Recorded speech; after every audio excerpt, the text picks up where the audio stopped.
അനൂപ് അപ്പോഴേക്കും മനസ്സിലാക്കിയിരുന്നു.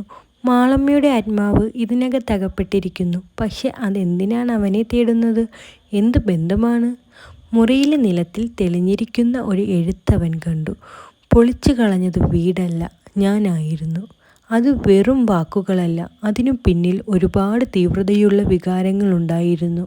അനൂപിൻ്റെ കയ്യിൽ ആചാരത്തിൻ്റെ പഴയ പൂജാ പുസ്തകം കണ്ടുകിട്ടി. അതിൻ്റെ പിറകിൽ ചേർത്ത ഒരു കത്ത്. മാളമ്മയെ ആ രാത്രി രക്ഷിക്കാൻ ആചാരങ്ങളൊന്നും പോരായ്മയായിരുന്നു. അതിനൊപ്പം തറവാട് ഒന്നുമാത്രം നഷ്ടമായില്ല. എൻ്റെ മകൾ അശ്വതിയെയും അവളുടെ ശരീരം കണ്ടെത്തിയില്ല. അശ്വതി, ആ പേരെങ്ങോ കേട്ടതുപോലെ. അവൻ ഒരു നിമിഷം ചിന്തിച്ചു. അത് അവൻ്റെ അമ്മയുടെ ചെറുപേരായിരുന്നു. അനൂപ് മാളമ്മയുടെ അടുത്ത ബന്ധുവായിരിക്കും. അതോ പഴയ ജന്മത്തിൽ ഉണ്ടായ ഒരു ബന്ധമോ? മുറിയുടെ അരികിലേക്ക് നടന്നപ്പോൾ ഒരു വാതിൽ കത്തിച്ചിരിപ്പുള്ള പോലെ തുറന്നു. വാതിലിനുള്ളിൽ ഒരു പഴയ കുട്ടികളുടെ കിടപ്പുമുറി. പെട്ടെന്നുള്ള ഒരു ശബ്ദം. നിന്നെയും കൊണ്ടുപോകാനാണ് ഞാൻ വന്നത്.